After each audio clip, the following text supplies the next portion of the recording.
আসসালামু আলাইকুম। আমার চ্যানেলে আপনাদের সবাইকে আরও একবার ওয়েলকাম জানিয়ে আজকে ভিডিওটি শুরু করছি।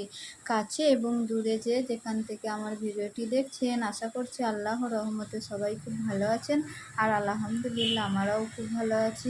দেখতে দেখতে সেই দিনটা আমাদের জীবনে চলেই আসলো। এটার জন্যে আমরা দুজনা 1 বছর ওয়েট করেছিলাম। এটার জন্য আমরা নাই, সবাই ওয়েট করে থাকে। আর হ্যাঁ, আমি জানি যে আমার ভিডিওটা একটু ছাড়তে লেট হয়ে গেছে, একটু নয় অনেকটাই লেট হয়ে গেছে। আর বকবক করতে করতে ফাইনালি চলে এসেছি আমরা স্টেশনে।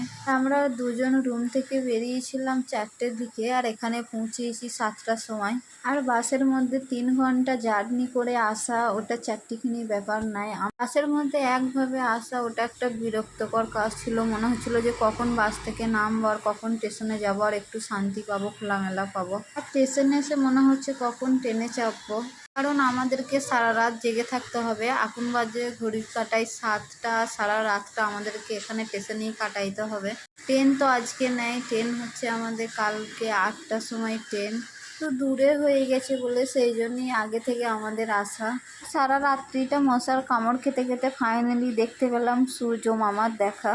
আর সূর্য মামা অলরেডি না জাগতে জাগতে আমরাই অলরেডি জেগে বসে আছি, আবার চা হাতে নিয়ে বসেও পড়েছি সকাল সকাল।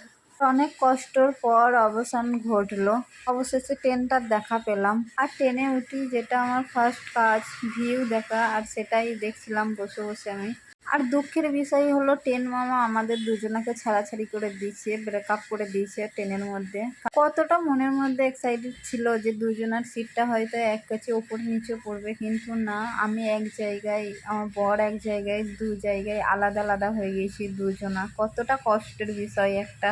যাই হোক, কষ্ট পেয়ে লাভ নাই, যেটা কপালে লেখা আছে সেটাই হবে ইনশাল্লাহ। আর এইদিকে আমি ভিউ দেখতে দেখতে চলে যাচ্ছি। এই ভিউ দেখা ছাড়া আমার আর মনে হয় না কোনো কাজ আছে, আর সেটাই আমি করছি, ভিউ দেখছি।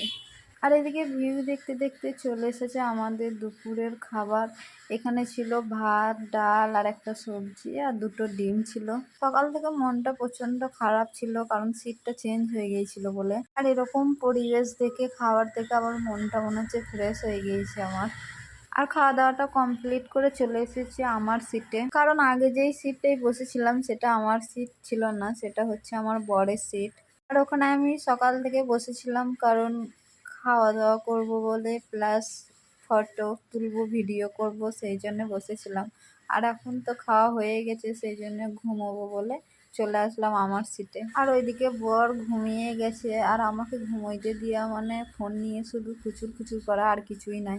আর এখন বাজে 6:30, আর বর ওইদিকে নিচে থেকে ওপরে চলে এসেছে আমার কাছে, কারণ ঘুম থেকে ওঠার পর সেরকম কোনো কাজও ছিল না, তাই দুজন মিলে লুড্ডু খেলছিলাম বসে বসে। আর লুড্ডু খেলাটা যেই হয়ে গেছে তখনই ভাবছিলাম কিছু খাই।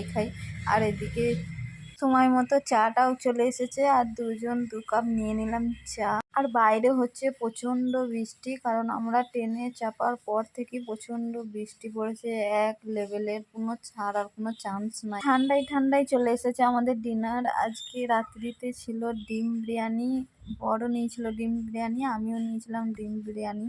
আর খাওয়া দাওয়াটা এখানে কমপ্লিট করে নিলাম দুজনেই। আর বরকে ওইদিকে পাঠিয়ে দিলাম বরের সিটে, আর আমি থাকলাম আমার সিটে। আর আমার তো এদিকে ঘুমই আসছে না, কারণ চারিদিকেই শুধু ফোনের আওয়াজ, ফোনের আওয়াজ। আর কখন যে ফোনগুলো সব অফ করবে আর কখন যে ঘুম আসবে আল্লাহ মালিক জানে। আর বড় ওইদিকে মনে হচ্ছে ঘুমিয়ে গেছে। ভিডিওটা এই পর্যন্তই ছিল, এই বলেই আজকে বিদায় নিচ্ছি। আশা করছি পরবর্তী ভিডিও পর্যন্ত সবাই সুস্থ থাকবেন, ভালো থাকবেন। আল্লাহ হাফিজ, আসসালামু আলাইকুম।